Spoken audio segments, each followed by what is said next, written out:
இப்போ வந்து நம்ம காராமணி பொரியல் செய்ய போகிறோம். அதுக்கான தேவையான காராமணி ஒரு 1/4 கிலோ காராமணியை நான் வந்து அரிஞ்சு வச்சுருக்கிறேன். கடாயை வச்சுட்டோம். வச்சுட்டு நம்ம இதுக்காக ஒரு 2 ஸ்பூன் எண்ணெயை வந்து நம்ம ஊற்றிக்கிறோம். கடுகு போடுறோம்.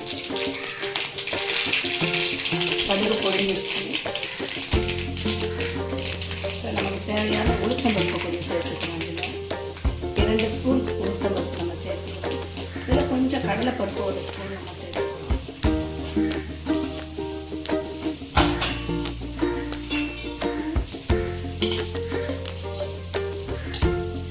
இது நல்லா பொரிஞ்சிருச்சு. கொஞ்சம் செவக்க வந்துருச்சு. நமக்கு போட்ட உளுத்தம்பருப்பும் கடலைப்பருப்புலாம். இப்போ இதில் வந்து நம்ம பச்சை மிளகாயை சேர்க்கலாம்.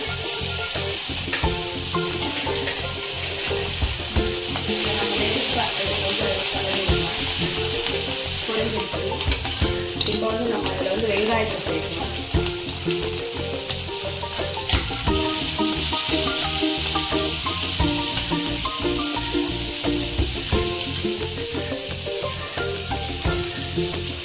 இப்போ இதில் வந்து கருவேப்பிலை இலைகளை நம்ம சேர்க்கணும். சேர்த்து இதை வதக்கி விடணும். இது லேட்டாக வதங்கினா போதும். நல்லா வதங்கிடுச்சு. இப்போ நம்ம இதில் வந்து காராமணியை சேர்த்துக்கிறோம்.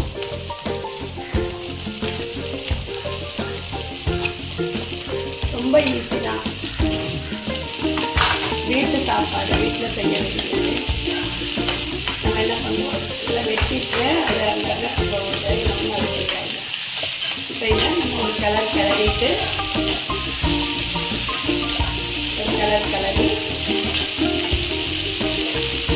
கிளறி கொஞ்சமாக நமக்கு தேவையான அளவுக்கு ஏன்னா வதங்கோன்னு நமக்கு தெரியும்.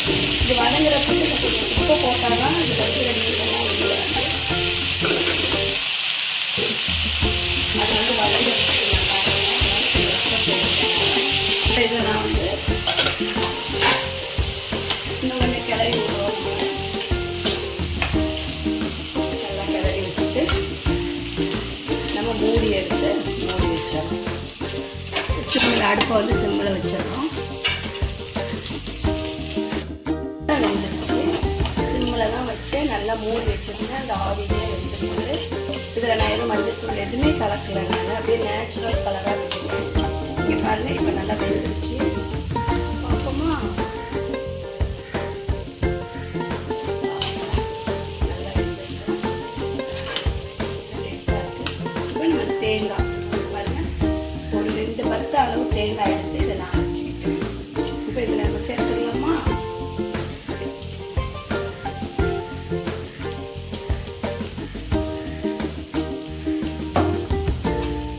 சேர்த்துடலாமா? நம்ம உங்களுக்கு காராமணி பொரியல் ரெடி.